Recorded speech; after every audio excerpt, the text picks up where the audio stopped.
అందరికీ నమస్కారం. Welcome to Bharati TV. Election result తర్వాత జగన్మోహన్ రెడ్డి గారికి కొంచెం ఏదో తేడా చేస్తుంది అన్నట్టు అనిపిస్తుంది. ఎందుకంటే జగన్మోహన్ రెడ్డి గారు ఎలక్షన్ రిజల్ట్ తర్వాత ఒక రకంగా మాట్లాడుతున్నారు. ఆయన ఏం మాట్లాడుతున్నారు అంటే, ప్రజలు కొట్టిన దెబ్బకి మైండ్ తిరిగి ఏదో అంటారు కదా, ఏదో సినిమాలో అన్నట్టు వాడితే దిమ్మ తిరిగి మైండ్ బ్లాక్ అవుద్ది అంటారు కదా. బ్లాక్ కాదు, ఈయనకి రెడ్, బ్లూ, వైట్ మొత్తం అన్ని కలర్స్ అయినట్టు ఉన్నాయి. అందుకనే ఆయన ఏం మాట్లాడుతున్నాడో, ఏం ట్వీట్ చేస్తున్నాడో కూడా తెలియకుండా ఉంది. దేని గురించి అంటే ఈవీఎంస్ గురించి ఆయన ఒక ట్వీట్ పెట్టాడు.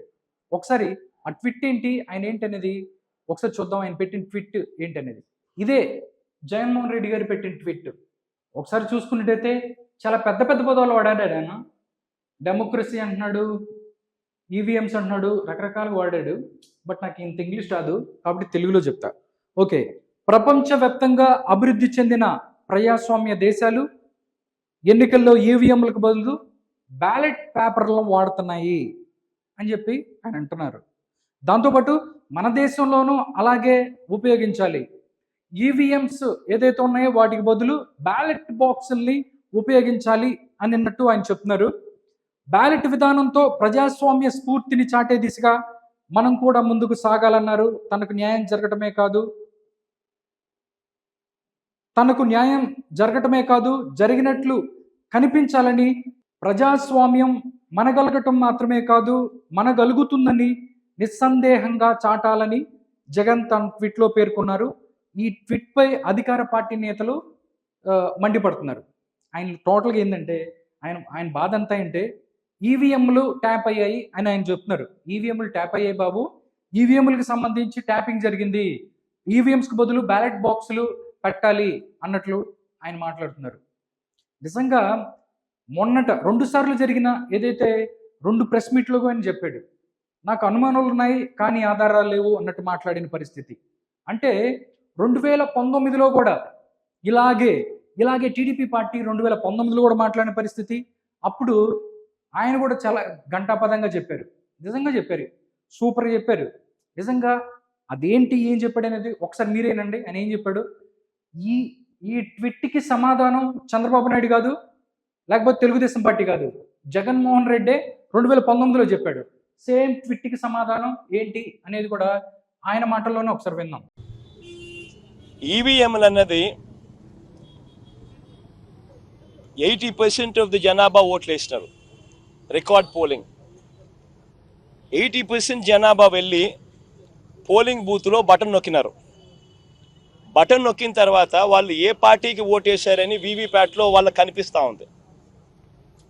వాళ్ళకి వీవీప్యాట్లో వాళ్ళు వేసిన ఓటు, వీవీప్యాట్లో వాళ్ళకి కనిపించే ఓటు 2 మ్యాచ్ అయ్యాయి కాబట్టి వాళ్ళు సాటిస్ఫై అయ్యి బూత్లో నుంచి బయటకు వచ్చారు. ఈ 80% మంది ఎవరైతే ఓటేశారో ఎవడు కంప్లైంట్ చేయాల, ఏ ఓటరు కూడా కంప్లైంట్ చేయాల. ఇప్పుడు నేనున్నాను, వెళ్ళి నేను ఫ్యాన్ గుర్తుకు నేను నొక్కిన తర్వాత వీవీప్యాట్లో నాకు సైకిల్ గుర్తు కనిపిస్తే నేను ఎందుకు గమ్మనుంటాను కదా. బూత్లో అక్కడే నేను గొడవ చేసిండు, బూత్లోనే వెంటనే కంప్లైంట్ లాంచ్ చేసిండు, బూత్లోనే అన్ని చేసిండు కదా. అట్లా ఏ పార్టీకి ఎవరన్నా కానీ ఇలా ఓటేసిన తర్వాత వీవీప్యాట్లో వేరే పార్టీకి ఓటేసినట్టుగా ఎవరికి కనిపించలేదు కాబట్టి 80% మంది జనాభా ఓట్లేసిన ప్రతి ఒక్కరూ సాటిస్ఫై అయ్యి ఎటువంటి బూత్లో కానీ, బూత్లో కంప్లైంట్ ఇవ్వడం కానీ, పోలింగ్ ఆఫీసర్ దగ్గర కంప్లైంట్ ఇవ్వడం కానీ ఎక్కడ జరగల. అర్థమైంది కదా. ఎవరైతే మొన్నటి నుంచి నిద్రపోకుండా మైండ్ బ్లాక్ అయిపోయి ఈవీఎంలు ట్యాప్ అయ్యాయి, ఈవీఎంలు ట్యాప్ చేశారు అని చెప్పి అనుకుంటున్న వైసీపీ, పేటీఎం బ్యాచ్ అండ్ మిగతా వాళ్ళు ఎవరైతే ఉన్నారో, మీ నాయకుడే చెప్తున్నాడు. ఏం చెప్తున్నాడు, మీరు ఏదైతే ఎలక్షన్కి సంబంధించి ఎలక్షన్ రోజు మీరు వెళ్ళి ఈవీఎంల్లో నొక్కినప్పుడు ఏంటి, అది వీవీప్యాట్లో కనిపిస్తున్నప్పుడు సాటిస్ఫై అయిన తర్వాతే మనం బయటకు వచ్చాం కదా అని చెప్తున్నాడు. ఓకే, ఇంకేమన్నాడో చూద్దాం. పెద్దయినా ఈ 80% మంది ఎవరైతే ఓటేశారో ఎవడు కంప్లైంట్ చేయాల, ఏ ఓటరు కూడా కంప్లైంట్ చేయాల. ఇప్పుడు నేనున్నాను, వెళ్ళి నేను ఫ్యాన్ గుర్తుకు నేను నొక్కిన తర్వాత వీవీప్యాట్లో నాకు సైకిల్ గుర్తు కనిపిస్తే నేను ఎందుకు గమ్మనుంటాను కదా. బూత్లో అక్కడే నేను గొడవ చేసిండు, బూత్లోనే ఎందుకు గమ్మునుంటారు? అడుగుతున్నాడు, సమాధానం చెప్పండి. నువ్వు వెళ్ళి ఫ్యాన్ గుర్తు గుద్దినప్పుడు సైకిల్ కనపడితే నువ్వు గమ్ముకుంటావా అని అడుగుతున్నాడు. మిమ్మల్ని అడుగుతున్నాడు ఆయన. వెంటనే కంప్లైంట్ లాంచ్ చేసిండు బూత్లోనే అని చేసిండు కదా. అట్లా ఏ పార్టీకి ఎవరన్నా కానీ ఇలా ఓటేసిన తర్వాత వీవీప్యాట్లో వేరే పార్టీకి ఓటేసినట్టుగా ఎవరికి కనిపించలేదు కాబట్టి 80% మంది జనాభా ఓట్లేసిన ప్రతి ఒక్కరూ సాటిస్ఫై అయ్యి అసలు ఏమి లేకుండానే గొడవలు చేస్తాం మనం, ఇలాంటిది ఉంటే అసలు వదిలిపెడతామా అని అంటున్నారు. కంప్లైంట్ లాంచ్ చేసిండు బూత్లోనే అని చేసింది కదా. అట్లా ఏ పార్టీకి ఎవరన్నా కానీ ఇలా ఓటేసిన తర్వాత వీవీప్యాట్లో వేరే పార్టీకి ఓటేసినట్టుగా ఎవరికి కనిపించలేదు కాబట్టి 80% మంది జనాభా ఓట్లేసిన ప్రతి ఒక్కరూ సాటిస్ఫై అయ్యి ఎటువంటి బూత్ లో కానీ బూత్ లో కంప్లైంట్ ఇవ్వడం కానీ పోలింగ్ ఆఫీసర్ దగ్గర కంప్లైంట్ ఇవ్వడం కానీ ఎటువంటి ఎక్కడ జరగదు. పోలింగ్ మొదలయ్యే ముందు అది టోటల్గా చెప్పాడు. ఎవరైతే గింజుకుంటున్న వాళ్ళు ఎవరైతే ఉన్నారో వాళ్ళందరికీ జగన్మోహన్ రెడ్డి గారు ఏం చెప్తున్నారంటే, అప్పుడు ఎవ్వరు మాట్లాడలేదు, ఇప్పుడు ఎందుకు మాట్లాడుతున్నారు అని అడుగుతున్నారు. అందరికీ కాదు, జగన్మోహన్ రెడ్డి గారు మీరేదైతే ఇందాక ట్వీట్ పెట్టారో ప్రజాస్వామ్యం చచ్చిపోయింది, ఏదైతే అభివృద్ధి చెందిన దేశాలలో ఈవీఎంకు బదులుగా బ్యాలెట్ బాక్సుల్ని పేపర్స్ని ఇంకా వాడుతున్నారు, మనం కూడా వాడదాం, ప్రజాస్వామ్యాన్ని కాపాడదాం, డెమోక్రసీని నిలబెడదాం అని చెప్పి ఏదైతే మీరు ఇంగ్లీష్లో పులివెందులు ఇంగ్లీష్లో ఇంత పెద్ద కోడ్ ఏదైతే పెట్టారో దానికి సంబంధించే మీరేదైతే చెప్పారు మాటలు 2019లో ఒకసారి గుర్తు చేసుకోండి. మీరు గెలిస్తే ఈవీఎంలు సూపర్, మీరు ఓడిపోతే ఈవీఎంలు ట్యాప్ చేశారు. అట్లాగైతే అయోధ్య ఏదైతే ఉందో అయోధ్యలో రామాలయం కట్టారు బీజేపీ వాళ్ళు, అదే అక్కడ ఎంపీ స్థానంలో ఎందుకు ఓడిపోయింది బీజేపీ? 400 సీట్లు అని చెప్పి బీజేపీ వాళ్ళు బయటకు వచ్చారు. దేశం కోసం ధర్మం కోసం అని చెప్పి 400 సీట్లతో గెలుస్తామని చెప్పారు. 220కి ఎందుకు పడిపోయింది? నిజంగా బీజేపీకి అంత సత్తా ఉంటే ఆంధ్రప్రదేశ్లో ప్రతిపక్షాలతో కలిపి బీజేపీ అక్కడ ఏదైతే ఉందో మాట్లాడి అక్కడ బీజేపీ గెలిచింది, 164 సీట్లు గెలిచింది అని మీరు చెప్తుంటే మిగతా చోట్ల ఎందుకు ఓడిపోయింది? దీనికి సమాధానం చెప్పండి. సమాధానం చెప్తారా జగన్మోహన్ రెడ్డి గారు? లేకపోతే ఎవరైతే వైఎస్ఆర్సీపీ నాయకులు ఎవరైతే ఉన్నారో వాళ్ళు సమాధానం చెప్పే దమ్ముందా? 240 సీట్లు మాత్రమే ఎందుకు బీజేపీకి వచ్చాయి? దాంతోపాటు అయోధ్య లాంటి రాముడిని ప్రతిష్ఠ చేసిన అయోధ్యలో అక్కడ రాముడు ప్రతిష్ఠ చేశారు కదా, అక్కడైనా గుద్దుకోవచ్చు కదా, ఎందుకు గుద్దుకోలేదు? అక్కడ ఎందుకు ఓడిపోయింది బీజేపీ? కాబట్టి మనం చేసేది సంసారం, పక్కోడు చేసేది వ్యభిచారం, ఇలాంటి సొల్లు డైలాగ్స్ చెప్పకుండా ఏం చేసాం, ఏం తప్పు చేసాం, ప్రజలకి ఏం తప్పు చేసాం అనేది కూడా తెలుసుకుండి ఇప్పటికైనా తెలుసుకుంటే బాగుంటుంది. నీకు వయసు ఉంది, మొన్న చెప్తున్నట్టు నాకు వయసు ఉంది, నేను పాదయాత్ర చేస్తాను. ఏమని చేస్తావు పాదయాత్ర? ఆంధ్రప్రదేశ్ని 20 సంవత్సరాల వెనక్కి ఎలాగ తీసుకెళ్లాను, ఎక్కడ నాశనం చేశాను, ఎక్కడ మొత్తం దోచేశాను, ఎక్కడ భూములు లేవు, ఎక్కడ రోడ్లు లేవు, ఎక్కడ మనుషులు చచ్చిపోయారు మందు దాగి, జే బ్రాండ్ మందులు దాగి, ఎముకలు పోయి, లివర్లు పోయి, కిడ్నీలు పోయి ఎంతమంది చచ్చిపోయారు, ఇవన్నీ దీనికోసం పాదయాత్ర చేస్తారా జగన్మోహన్ రెడ్డి గారు? మాట్లాడితే దానికి ఒక అర్థం ఉండాలి, బేస్ ఉండాలి, మీరు చెప్పినట్టు విశ్వసనీయత ఉండాలి. ఏదో చెప్పాము, ఇంట్లో ఖాళీ కూర్చుంటున్నాము కాబట్టి ఏదో ఒక పులిహోర ఇంగ్లీష్లో ఒకటి పెట్టేస్తే సరిపోద్ది, ఇలా కాదు. బేస్ వేసుకొని మాట్లాడండి. దానికి టీడీపీ వీళ్ళు కౌంటర్ ఊరుకోరు కదా. ఏదైతే జగన్మోహన్ రెడ్డి గారు ఏదైతే చెప్పాడో దానికి సంబంధించి కూడా నారా లోకేష్ కౌంటర్ ఇచ్చిన పరిస్థితి కనపడుతుంది. నార్మల్గా మీరే 100 మాటలు చెప్తే అధికారంలో ఉన్న 200 చెప్తాడు. సేమ్ అది కూడా ఆయన చెప్పాడు. నారా లోకేష్ 2019లో ఆంధ్రప్రదేశ్ ఎన్నికల సమయంలో ఈవీఎంలు బాగా పనిచేస్తున్నాయని చెప్పారు కదా జగన్. మరి ఇప్పుడు ఏమైంది? ప్రజాస్వామ్యం అంటే మీకు అలర్జీ. మీరు ప్రజల హక్కులను పరిరక్షించడానికి అంకితమైన సంస్థలు, వ్యవస్థలు క్రమ పద్ధతిలో నాశనం చేశారు. ఏళ్ల తరబడి ఏపీ ప్రజలు సమిష్టిగా నిర్మించుకున్న వాటిని ఒక్క దెబ్బతో కొట్టేశారు. ముఖ్యమంత్రిగా ప్రభుత్వ సంస్థల్ని, వ్యవస్థల్ని నాశనం చేశారు. మీరు ప్రజల హక్కులను హరించారు. తాడేపల్లి ప్యాలెస్లో పెట్టుకున్న ప్రభుత్వ ఫర్నిచర్ ఎప్పుడు వెనక్కి పంపుతారో చెప్పండి. సేమ్ ఆయన కూడా అంతే.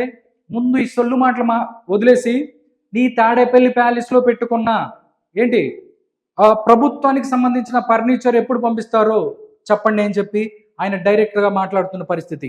దాంతోపాటు పేదల పేర్లు చెప్పి మీరు ఋషికొండలో 560 కోట్లతో ప్యాలెస్ ఎలా నిర్మించుకున్నారు, ప్రజలు ఎందుకు మిమ్మల్ని పూర్తిగా తిరస్కరించారో ఆలోచించి అంగీకరించండి అంటూ మంత్రి లోకేష్ ఎక్స్ వేదికగా చెప్పారు. నాకైతే ట్విట్ అదిరిపోయింది. నిజంగా నేనేం మాట్లాడాలనుకున్నానో సేమ్ అదే చెప్పాడు. సొల్లు మాటలు చెప్పకుండా ఏంటి సొల్లు మాట చెప్పి ఈవీఎంలు ట్యాప్ చేశారు ఇలాంటివి కాకుండా ముందు ఆ అసెంబ్లీకి సంబంధించిన సెక్రటేరియట్కి సంబంధించిన ఫర్నిచర్ ఏదైతే ఉందో తీసుకెళ్ళి నీ ఇంట్లో పెట్టుకున్నావో దాని సంగతి ఏంటి అది పంపించు. నెక్స్ట్ 560 కోట్ల రూపాయలతో రిషికొండలో పెట్టుకున్న దానికి సమాధానం చెప్పు అని చెప్తున్నారు. నారా లోకేషే కాదు అందరు కూడా దీని మీద మండిపోతున్న పరిస్థితి. అంటే మీరున్నప్పుడు మీరు ఏది చేస్తే అది కరెక్ట్, మీతో వాళ్ళు ఏదైనా చేస్తే మాత్రం ఇంగ్లీష్ వస్తుంది బయటికి, పులివెందులు ఇంగ్లీష్. నెక్స్ట్ ఇంకా దీనికి సంబంధించి మీ వాళ్ళు కూడా మాట్లాడారు. గెలిచాడు కదా, గెలిచినప్పుడు మరి అప్పుడు కూడా ట్యాంపరింగ్ చేసే గెలిచాడా? మరి దానికి వాళ్ళు సమాధానం చెప్పాల్సినటువంటి అవసరం ఉంది. లాస్ట్ పంచి మందైతే కిక్కే వేరప్ప అన్నట్టు నారా లోకేషో లేకపోతే నేను XYZ ఇంకొకళ్ళో కాదు, జస్ట్ డైరెక్ట్గా మీ ఎవరైతే ఉన్నారో లక్ష్మీ పార్వతి కూడా ఒకటి ఏదో మాట్లాడుతుంది మీ గురించే, ఒకసారి వినండి. ఇది కూడా వింటే బాగుంటుంది, ఒకసారి మాట్లాడండి. తను ఓడిపోతేనేమో గెలిచిన వాళ్ళంతా ఈవీఎంలు ట్యాంపరింగ్ చేస్తారా? తను గెలిస్తేనేమో ప్రజల పాపం మెచ్చి తనకి ఓట్లు వేస్తారా? ఈ విధమైనటువంటి 2 నాలుకల ధోరణి అనేది ఇది మంచిది కానీ కాదు. ఎలక్షన్ కమిషన్ చాలా స్పష్టంగానే జరగటానికి ఎట్టి పరిస్థితుల్లో ట్యాంపరింగ్ జరిగేయటానికి వీలు లేదు దీని ద్వారా ఈ మెషిన్స్ అట్లాంటి అని చెప్పి వాళ్ళు చెప్పినా కూడా ఈ రోజు హఠాత్తుగా అర్థమైందనుకుంటే తెలియ కదా, మీ పార్టీ ఆవిడే కదా. ఈవీఎంలు ట్యాంపరింగ్ చేసే అవకాశమే లేదు, ఒకవేళ చేస్తే అంతకుముందు 2019లో కూడా నువ్వు చేసావా అని అడుగుతున్నారు. దానికి సమాధానం ఏంటో చెప్పండి మీరందరూ. ఇప్పుడేం అయిపోలేదు, ఇప్పుడే స్టార్ట్ అవుతుంది. ఫస్ట్ సెక్రటేరియట్ వచ్చింది, నెక్స్ట్ రిషికొండ వచ్చింది, దాంతోపాటు 40,000 కోట్ల రూపాయలు రోడ్డులను ఎత్తుకెళ్ళిన దగ్గర నుంచి మీరు చేసిన ఆంధ్రప్రదేశ్కి సంబంధించి ఏపీ లిక్కర్ స్కామ్లో ఎన్ని వందల కోట్లు దోచుకున్నారు, ప్రజల డబ్బు డిజిటల్ పే లేకుండా ప్రజల జేబుల్లోంచి దొబ్బేసిన డబ్బులు మొత్తం కక్కిస్తారు. కాబట్టి తొందరపడద్దు. నెక్స్ట్ మీ మీద కేసులు కూడా నమోదవుతున్నాయి. మీ మీద ఈరోజు కేసు నమోదైంది, దానికి సంబంధించిన ఫోటో అనేది ఒకసారి ఏం చేశారనేది కూడా. ఒక కేసు అంటే చెప్పొచ్చు, 30-40 కేసులు ఉంటే ఏం చెప్తాను చెప్పు. అందుకే ఆ కేసు ఏంటో చూస్తున్నాను. ఒకసారి చూస్తే 18/6/2024 అనంతపురం, ఆంధ్రప్రదేశ్లోని అనంతపురంలో నీ మీద కేసు నమోదు చేయాలంటూ వాళ్ళు ఒక లెటర్ పెట్టారు. గౌరవనీయులు శ్రీమతి గౌతమి శాలి గారికి, అనంతపురం జిల్లా ఎస్పీ, అనంతపురం జిల్లా. విషయం: మాజీ శాసన సభాపతి స్వర్గీయ కోడెల శివప్రసాద్ గారి ఆత్మహత్యకు కారణమైన మాజీ సీఎం వైఎస్ జగన్మోహన్ రెడ్డి మరియు ఇతరులపై కఠిన చర్యలు తీసుకోవాల్సిందిగా విజ్ఞప్తి. 2019లో వైఎస్ఆర్ కాంగ్రెస్ పార్టీ అధికారంలోకి రాగానే 3 నెలలు కూడా గడవక ముందే మాజీ శాసన సభాపతి అని కూడా ఆలోచించక దాదాపు 19 తప్పుడు కేసులు బనాయించి విచారణ పేరుతో మానసికంగా వేధించి క్షోభకు గురిచేసి గౌరవ మాజీ అసెంబ్లీ స్పీకర్ కోడెల శివప్రసాద్ గారి ఆత్మహత్యకు పాల్పడే విధంగా ప్రేరేపించి పైచాచిక ఆనందం కోసం ఆయన మరణానికి